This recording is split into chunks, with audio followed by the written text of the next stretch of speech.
Guys, welcome to KIIT। दोस्तों, आज की वीडियो कंप्यूटर शिक्षा प्रोत्साहन योजना के लिए होने वाली है। और जैसा कि मैंने कहा था कि मैं स्टूडेंट्स को कंप्यूटर से रिलेटेड 25 क्वेश्चंस प्रोवाइड कराऊंगा। तो दोस्तों, यह 50 क्वेश्चंस की एक सीरीज है। आपको इसी में से एग्जाम के अंदर 25 क्वेश्चंस मिलेंगे। आइए क्वेश्चंस को देखते हैं। सबसे पहला क्वेश्चन यहाँ पर हमारे सामने है, कंप्यूटर का हिंदी नाम क्या है? तो कंप्यूटर को हम हिंदी में संगणक कहते हैं। नेक्स्ट क्वेश्चन है, कंप्यूटर साक्षरता दिवस कब मनाया जाता है? तो कंप्यूटर साक्षरता दिवस मनाया जाता है 2 दिसंबर को। 1 गीगाबाइट बराबर होता है, यानी 1 GB कितने के बराबर होता है? 1024 MB के बराबर होता है। माइक्रो प्रोसेसर जो किसी कंप्यूटर का मस्तिष्क होता है उसे कहा जाता है, तो उसे माइक्रोचिप के नाम से जाना जाता है। इनपुट का आउटपुट में रूपांतरण, यानी इनपुट को आउटपुट में कन्वर्ट कौन करता है, किसके द्वारा किया जाता है? तो इनपुट को आउटपुट में बदलने का कार्य करता है CPU। मानव मन तथा कंप्यूटर, इन दोनों में से किसकी गति अधिक होती है? तो दोस्तों, सबसे ज्यादा अधिक गति होती है इन दोनों में से मानव मन की। नेक्स्ट क्वेश्चन है, कंप्यूटर में जाने वाले डेटा को क्या कहते हैं? यानी हम जो डेटा कंप्यूटर को प्रोवाइड करते हैं उसे क्या कहा जाता है? उसे इनपुट के नाम से जाना जाता है। प्रथम गणना यंत्र है, यानी गणना करने के लिए सबसे पहला यंत्र यूज किया गया था वो क्या था? अबेकस। और यह चाइना में इसको खोजा गया था। कंप्यूटर की बुनियादी संरचना का विकास किया था, किसने किया था? Charles Babbage. इन्होंने ही कंप्यूटर की नींव रखी थी। इनमें से कौन सबसे बड़ा, सबसे तेज और सबसे महंगा कंप्यूटर है? तो दोस्तों, सबसे ज्यादा तेज कंप्यूटर होता है सुपर कंप्यूटर, जो कि काफी महंगा और बड़ा भी होता है। क्रे। क्रे क्या है? दोस्तों, क्रे एक कंप्यूटर का नाम है और यह एक सुपर कंप्यूटर है। भारत में निर्मित प्रथम कंप्यूटर का क्या नाम है? तो भारत में जो कंप्यूटर सबसे पहले बनाया गया था उसका नाम रखा गया था सिद्धार्थ। भारत में निर्मित परम कंप्यूटर किस प्रकार का कंप्यूटर है? तो परम जो है भारत में निर्मित सुपर कंप्यूटर है। एनालिटिकल इंजन का निर्माण किसने किया था? तो एनालिटिकल इंजन का निर्माण चार्ल्स बेबेज के द्वारा किया गया था। इंटीग्रेटेड सर्किट चिप का विकास किसने किया? यानी किसने आईसी यानी इंटीग्रेटेड सर्किट को फाउंड किया था, डिस्कवर किया था? तो JS किल्वी थे। इन्होंने ही आईसी का इन्वेंशन किया। पहला कंप्यूटर माउस किसने बनाया था? तो माउस का डगलस एंजलवर्ट के द्वारा जो है खोजा गया था माउस को। निम्नलिखित में सबसे बड़ा नेटवर्क कौन सा है? सबसे बड़े नेटवर्क को दोस्तों यहाँ वैन कहा जाता है, वाइड एरिया नेटवर्क, जो पूरे विश्व में सभी कंप्यूटरों को आपस में जोड़ता है। अपने एटीएम का पिन किसको बताना चाहिए?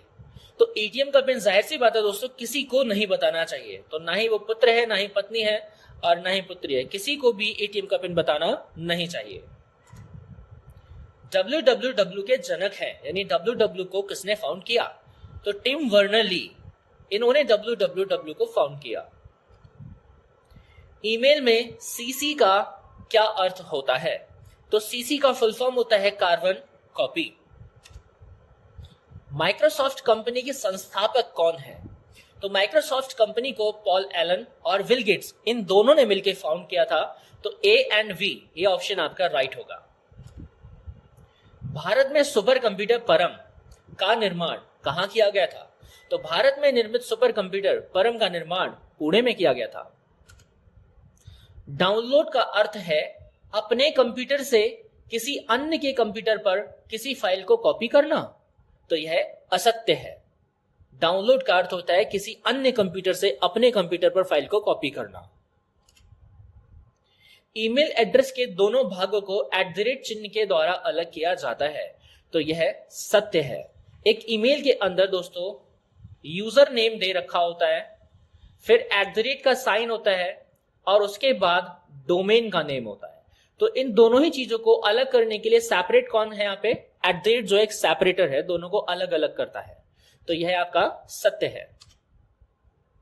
What is the full form of BMP? BMP का पूरा नाम क्या होता है? Bit map picture. What is the full form of ROM? ROM का पूरा नाम होता है read only memory. Full form of USB? USB का पूरा नाम होता है universal serial bus. What is the full form of PDF? PDF का पूरा नाम पोर्टेबल डॉक्यूमेंट फॉर्मेट होता है। What is the full form of www? World wide web. ये www का पूरा नाम होता है। What is the full form of wifi? Wifi को दोस्तों आज सभी लोग यूज कर रहे हैं। वाईफाई का पूरा नाम होता है wireless Fidelity. What is the full form of OMR? OMR sheet आप जानते होंगे, जिसपे एग्जाम दिया जाता है, टिक मार्क क्वेश्चंस लिए जाते हैं। इस ओएमआर को चेक करने के लिए हमें ओएमआर डिवाइस की जरूरत पड़ती है। तो इसका फुल फॉर्म होता है ऑप्टिकल मार्क रिकॉग्निशन, जिसके द्वारा ओएमआर शीट को चेक किया जाता है। रैम निम्न में से किस पर कनेक्ट की जाती है? यानी रैम को किससे कनेक्ट किया जाता है? रैम को मदरबोर्ड से कनेक्ट किया जाता है। इंटरनेट की खोज किसने की? यानी इंटरनेट के फाउंडर कौन है? तो विंड सर्फ, जिन्होंने इंटरनेट की खोज की थी। लिनक्स क्या है? दोस्तों लिनक्स एक ऑपरेटिंग सिस्टम है। जिस प्रकार आपके विंडोज हैं, वैसे ही आपका लिनक्स भी एक ऑपरेटिंग सिस्टम होता है। What is the full form of CRT? CRT का पूरा नाम क्या होता है? तो सीआरटी का नाम होता है cathode ray tube. What is the full form of HTML? HTML दोस्तों एक वेब लैंग्वेज है, जिससे हम वेब पेजेस को तैयार करते हैं। इसका पूरा नाम होता है hypertext markup language. What is the full form of FTP? FTP दोस्तों एक सर्वर होता है, ये फाइल ट्रांसफर के लिए रेस्पॉन्सिबल होता है। तो इसका फुल फॉर्म होता है फाइल ट्रांसफर प्रोटोकॉल। 1 बाइट्स कितने बिट्स के बराबर होता है? यानी एक बाइट के अंदर कितना बिट होता है आपको बताना है। तो एक बाइट के अंदर 8 बिट होता है। सबसे छोटा यूनिट जो है वो बिट होता है, और यदि आप 4 बिट को मिला देंगे तो 4 बिट को मिलाने पर एक निब्बल बनता है, और अगर आप 2 निब्बल को मिला देंगे तो 2 निब्बल को मिलाने पर आपकी जो है 1 बाइट बन जाता है।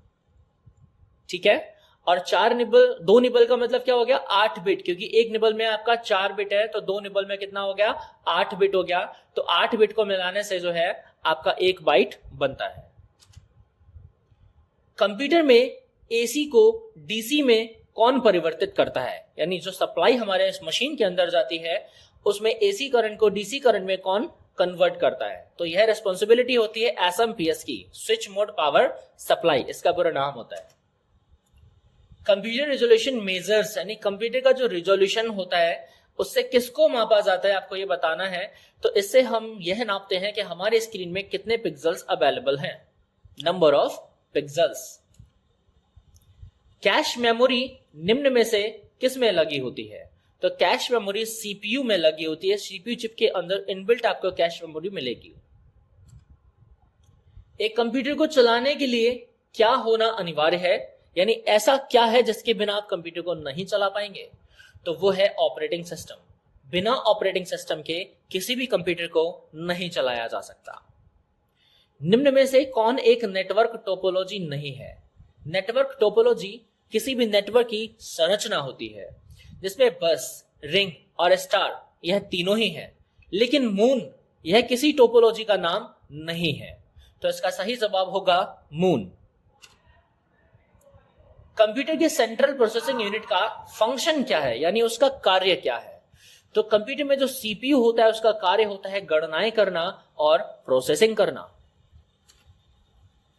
कंप्यूटर की फर्स्ट जनरेशन, यानी आपसे पूछा जा रहा है जो कंप्यूटर की प्रथम पीढ़ी थी, उसमें कौन सा उपकरण, कौन सा डिवाइस यूज किया गया था? तो कंप्यूटर की फर्स्ट जनरेशन के अंदर वैक्यूम ट्यूब का यूज किया गया था। कंप्यूटर की थर्ड जनरेशन, मतलब आपसे पूछा जा रहा है कि जो कंप्यूटर की थर्ड जनरेशन है उसमें कौन सा जो है उपकरण यूज किया गया था? तो थर्ड जनरेशन के अंदर आईसी यानी इंटीग्रेटेड का जो है यूज किया गया था, जिसका आविष्कार जो है जेएस किल्वी ने किया था। कंप्यूटर की सेकंड जनरेशन के अंदर निम्न में से किस उपकरण का उपयोग किया गया था? तो सेकेंड जनरेशन के अंदर ट्रांजिस्टर्स का यूज किया गया था। कंप्यूटर की फोर्थ जनरेशन में कौन सा उपकरण यूज किया गया था?